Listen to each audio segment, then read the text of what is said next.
Antanas Škėma, A Lecture About the World, 1949. So this is our entire world. These are its waters. Fish devour each other when they are hungry. Ships sink one another when they seek profit.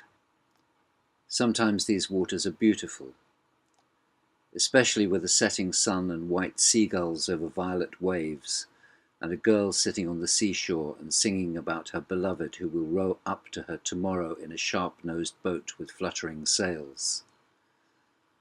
Sometimes the waters are furious. When there is a storm, when swells grapple with the clouds, and the wind is howling. Over the waters and the earth there lives the air. Birds and planes live in the air. Birds hatch their young, and when they wish to love, they sing wistfully, and nightingales sing the nicest. Planes cannot love. They always roar and drop bombs. Bombs blow up, and then men swear and women cry. The earth has 5 parts. They are called Asia, Africa, America, Australia, and Europe. Actually, there are also heaven and hell, but on them we have no exact information. No explorer has ever returned from there. As far as we can tell from our legends and our holy books, heaven and hell are the quintessence of all the 5 parts of the earth. If this is true, then in the 20th century there is hell over the earth. This is North America. There were times when the Indians lived in North America, but when the Americans came to America on their ships, the Indians got drunk on firewater and were herded into reservations where they are now dying out in a cultured manner. Meanwhile, the Americans keep multiplying. They have beautiful skyscrapers and baseball, chewing gum and atom bombs, and many other things which the Indians never had. The Americans play with their little horses, put their feet up on coffee tables, and are getting ready to vanquish oppression. If they succeed, all the people on earth will drive cars, smoke camels, and drink Coca-Cola.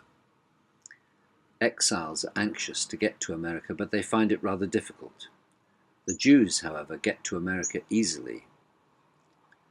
This is South America. There are very many countries in South America with very few inhabitants. In Brazil, there are unexplored areas which are populated by savages who have never seen white people. This is why we think that long ago the paradise was located in Brazil, not in India as certain scientists suggest. It is very hot in South America, so they have frequent revolutions there, and during football matches, angry players sometimes kill rowdy, hot-headed fans.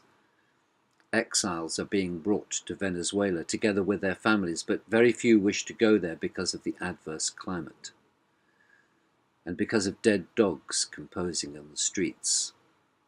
Otherwise, there is nothing else of interest in South America.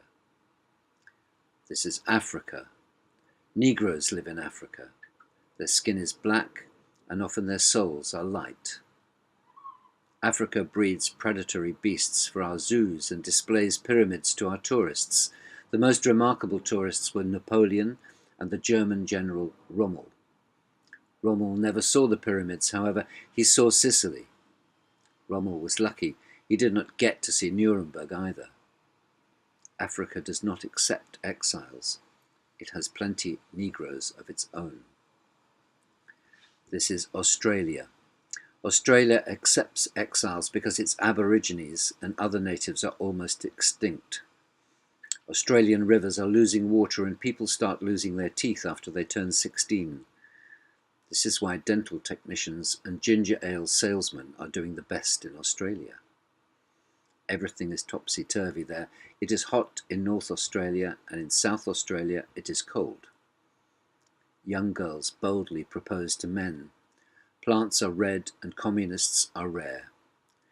Next to Australia, there is a blessed place we call New Zealand.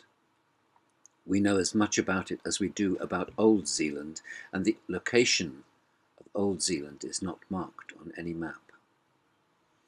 This is Asia. It is divided into real Asia and unreal Asia. The Chinese and the Indians live in unreal Asia. There are very many Chinese there, and they are all yellow. This is why a certain part of the yellow Chinese have declared themselves red, and by now have almost conquered the yellow ones. The Indians are somewhat darker, and they fight for their religious beliefs. Some of them believe in beautiful women in the world hereafter, others in holy cows. Real Asians live in real Asia. They are also called the Bolsheviks, and the capital of this Asia is Moscow. Next to St. Basil's Cathedral is the Kremlin. Once upon a time, male and female Tsars resided there, e.g. Rurik, Ivan the Terrible, Catherine II. Privately speaking, now a male Tsar lives in the Kremlin. Joseph Vissarionovich Stalin. Stalin never goes to St. Basil's Cathedral.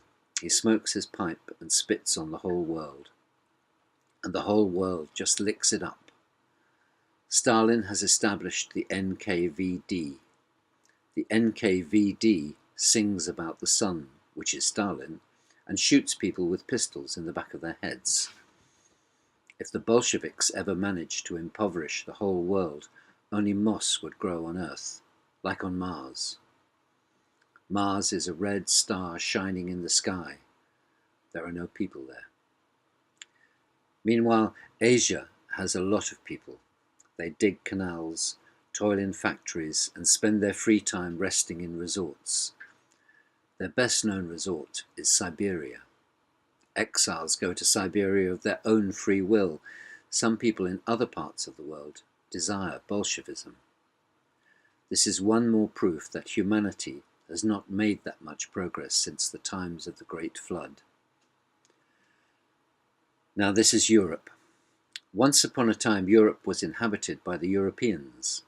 They had Beethoven and Kant, Shakespeare and socialism, and many other soul-stimulating things. Now the inhabitants of Europe have lost their soul and obtained their ruins. These ruins have become populated by black marketeers and whores, by lies and fears, by dictators and beggars. Exiles can be attributed to beggars. Exiles live in Germany. This is Germany, right here. Germany wanted to conquer the world, just like Bolshevikia does now. This is why so many there are missing arms, legs, even heads. The armless and the legless try to get warm in the sun, while the headless lie in the shade, since there is so much greenery in German cemeteries. Exiles live in their ruin-like camps and keep waiting. Neither they nor those who have herded them into the camps know what they are waiting for. Exiles are divided into the working, the enterprising, and the unemployed. The working work and earn. The enterprising earn a lot, and the unemployed, well, badly wish they could earn. Exiles are marked with the letters DP. This stands for Deserted by Providence. Exiles pray and beg Providence to recall them. We have no idea what Providence's short-term plans might be, but we know that the population of the world cares about such a tiny place as Lithuania no more than it does about huge Greenland. Greenland is covered with snow and polar bears live there.